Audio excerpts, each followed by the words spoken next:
Hello friends, welcome to our channel.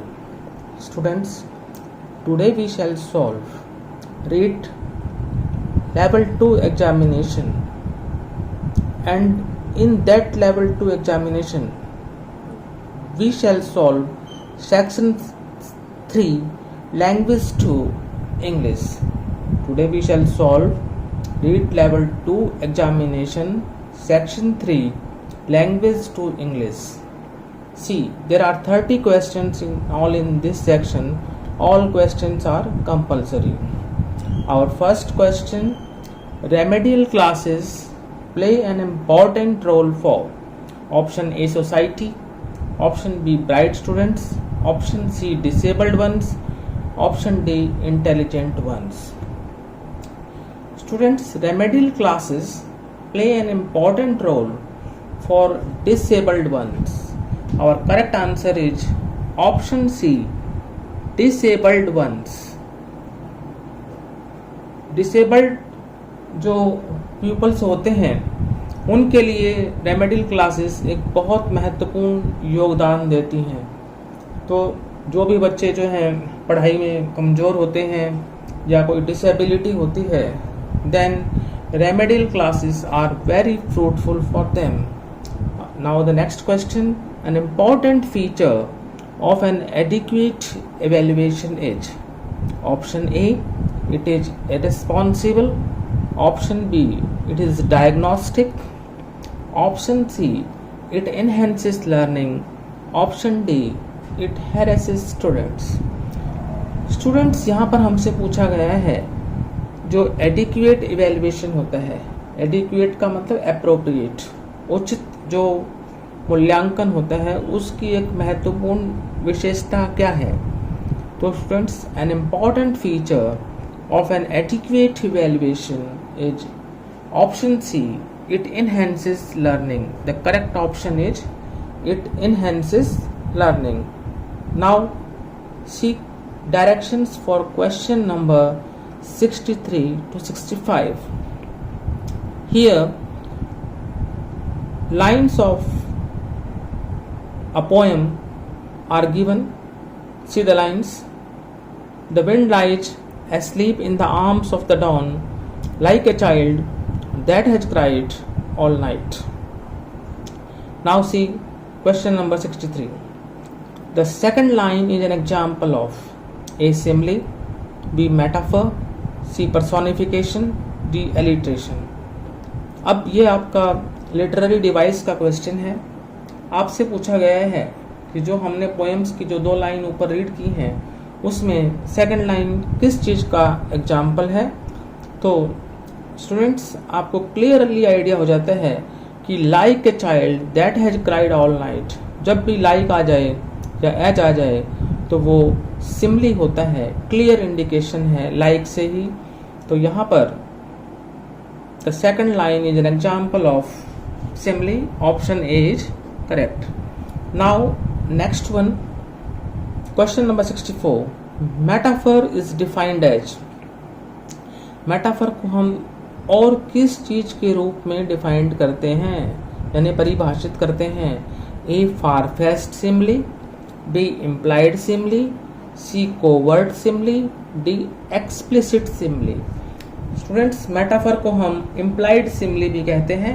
That's why option B is correct. Metaphor is defined as implied simile. Now next one, question number 65.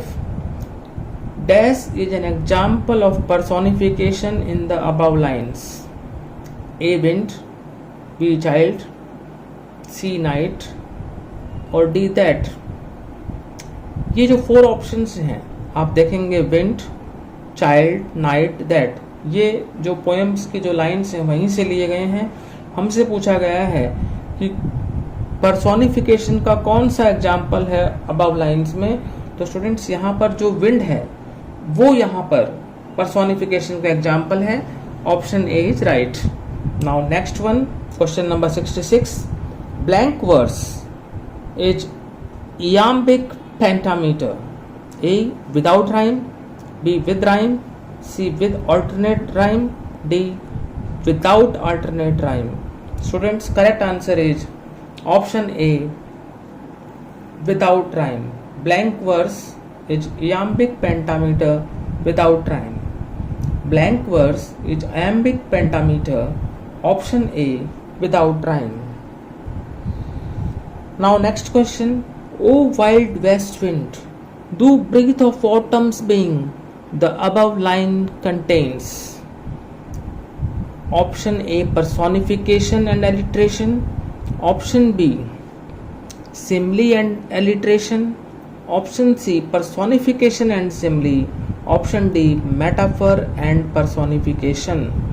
तो students आप देखेंगे कि Wild West से ही clear हो जाता है कि WW से आपका ये स्टार्ट हो रहा है और ये आपका एलिट्रेशन क्लियर हो जाता है.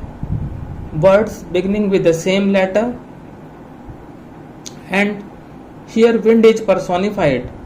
That's why the above line contains personification and alliteration. Option A is correct.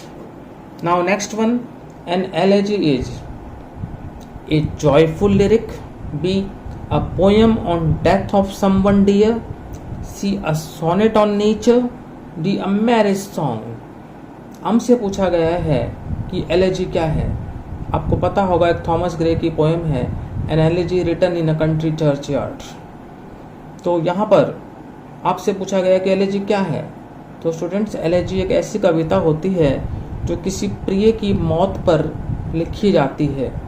That is called an elegy. A poem on death of someone dear. The other options A joyful lyric, a sonnet on nature, a marriage song are incorrect. So the correct answer is that an elegy is a poem on death of someone dear. Option B is correct. Now next one.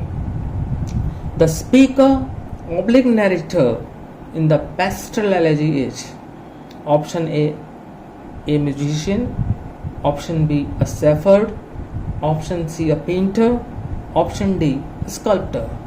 The speaker oblique narrator in the pastoral elegy is, जो pastoral elegy होती है उसमें वक्ता या वर्णनकर्ता कौन होता है. तो स्टूडेंट्स, उसमें वर्णनकर्ता होता है a shepherd. Option B is correct. हमेशा pastoral elegy में स्पीकर या नरेटर a shepherd होता है. Now dash is the rhyme scheme of the English sonnet. आपको पता है कि इंग्लिश सोनेट जो होती है वो 14 लाइन्स की पोएम होती है और जो सोनेट का जो राइम स्कीम होती है वो होती है स्टूडेंट्स ABAB, CD EF और GG. तो स्टूडेंट्स, ये करेक्ट ऑप्शन हमें मिल रहा है ऑप्शन ए में. तो यहाँ पर हमारा आंसर हो जाएगा option A ABAB, CD EF और GG. ये है इंग्लिश सोनेट की राइम स्कीम और जो BCD ऑप्शंस हैं they are incorrect. So the correct answer is option A ABAB, CD EF GG is the rhyme scheme of the English sonnet. Now we come to the next question. The drama that developed from religious rituals was, जो धार्मिक कर्म कांड हैं उनसे जो नाटक विकसित हुआ वो कौन सा था. A classical drama, B Elizabethan drama, C medieval drama और डी मेलो ड्रामा.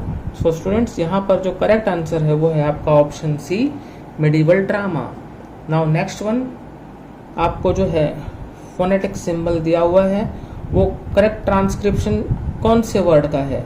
आप देख रहे हैं फोनेटिक सिंबल जो बेरी है BERI, वो यहाँ पर जो ऑप्शन हैं आपके A berry, B berry, C bury और D बियरी. तो स्टूडेंट्स, ऑप्शन बी जो बेरी है वो यहाँ पर करेक्ट ट्रांसक्रिप्शन है. B option correct. Now next one, exist is transcribed as. Exist को हम कैसे ट्रांसक्राइब करेंगे. ऊपर हमसे पूछा गया था कि ये करेक्ट ट्रांसक्रिप्शन कौन से वर्ड का है. यहाँ पर हमें वर्ड दिया हुआ है और उसका ट्रांसक्रिप्शन पूछा गया है. तो स्टूडेंट्स, एग्जिस्ट को हम ट्रांसक्राइब करेंगे इजिस्ट. डी ऑप्शन जो है वो यहाँ पर करेक्ट है। एग्जिस्ट को हम इस तरीके से ट्रांसक्राइब करेंगे। Next, the correct phonetic transcription of virtue. Virtue जो है उसका करेक्ट ट्रांसक्रिप्शन हमें बताना है, तो वर्च्यू का करेक्ट ट्रांसक्रिप्शन हमें मिलता है ऑप्शन बी में। ऑप्शन बी जो है वो आपका करेक्ट ट्रांसक्रिप्शन है वर्च्यू का। Now next one, adjust is transcribed as. Adjust को किस तरह से ट्रांसक्राइब किया जाता है, तो करेक्ट ट्रांसक्रिप्शन वो है ऑप्शन ए में, adjust. A option is correct. Now next one, velar is the sound formed by. जो वेलार है वो साउंड कैसे फॉर्म होता है? A, the front of the tongue and the hard palate. B, the lower lip and the upper teeth. C, the blade of the tongue and teeth ridge. D option, the back of the tongue and the soft palate. Correct answer is option D, the back of the tongue and the soft palate. Now here sounds are given, sounds F, V, R etc. are क्या हैं ये? A semi vowels, B lateral, C fricatives और D nasals. तो students ये given sounds हैं fricatives. Next one, which of the following plays the basic role in learning a mother tongue. निम्नलिखित में से कौन सा बेसिक रोल अदा करता है मातृभाषा को सीखने में? ए, मोटिवेशन, प्रेरणा। बी, नेचुरलनेस, स्वाभाविकता। सी, हैबिट फॉर्मेशन, आदत को फॉर्म करना। डी, पर्पज, उद्देश्य। तो students, naturalness plays the basic role in learning a mother tongue. B is correct. Now next one, dash is one of the chief characteristics of communicative approach.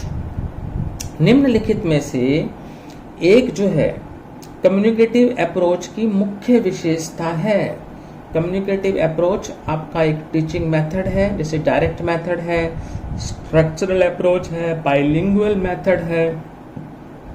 इसी तरह से आपका communicative approach है। See the options. A, examples are given to make the things clear. B, it does not need train teachers. C, learner learns the target language as mother tongue. D, text book plays an important role. A option है कि examples दिए जाते हैं ताकि चीज़ों को स्पष्ट किया जा सके। बी, इसमें जो है ट्रेन टीचर्स की आवश्यकता नहीं होती। C, learner learns the target language as mother tongue, कि लर्नर जो है टारगेट लैंग्वेज को मदर टंग के रूप में लर्न करता है। D, text book plays an important role, textbook जो है एक महत्वपूर्ण रोल प्ले करती है। तो students, learner learns the target language as mother tongue is one of the chief characteristics of communicative approach, hence option C is correct. Now coming to the next one, question number 80, linguistic variability or multilingualism is a dash to acquire the knowledge of a foreign language. A, boon. B, hardship. C, tool. D, ladder. तो students, जो linguistic variability या multilingualism है वो एक tool है, वो एक साधन है to acquire the knowledge of a foreign language, hence option C, tool is correct. Now the next one, the basic remedial English may cover। जो मौलिक उपचारात्मक जो इंग्लिश होती है उसमें क्या चीज आ सकती है? A, vocabulary. B, reading comprehension. C, both A and B. D, none of these. A, vocabulary means शब्दकोश। रीडिंग कॉम्प्रीहेंशन आपको पता है, कॉम्प्रीहेंशन पैसेज होते हैं रीडिंग के लिए। C, both A and B. D, none of these. So the correct answer is option C, both A and B. The basic remedial English may cover vocabulary as well as reading comprehension. Therefore, the answer becomes option C, both A and B. Now the next one, dash I was no better than a dead man. I was alive and was able to reach the shore. A, option though, B if, C yet, D moreover. तो आपका linking device का ये question है students कि भाई dash I was no better than a dead man, कि मैं एक डेड मैन से ज़्यादा बेटर नहीं था। आई वॉज अलाइव, मैं जीवित था, and was able to reach the shore, और मैं शोर तक पहुंच सका, किनारे तक पहुंच सका, तट तक पहुंच सका। तो यहाँ पर स्टूडेंट सेंस आ रही यद्यपि की। यद्यपि क्या मतलब होता है? Though, THOUGH, though I was no better than a dead man, I was alive and was able to reach the shore. A option is correct. Now next one, measles dash an infectious disease. Infectious का मतलब होता है संक्रामक, जो फैलने वाली है। तो option A are, option B is, option C will, option D have.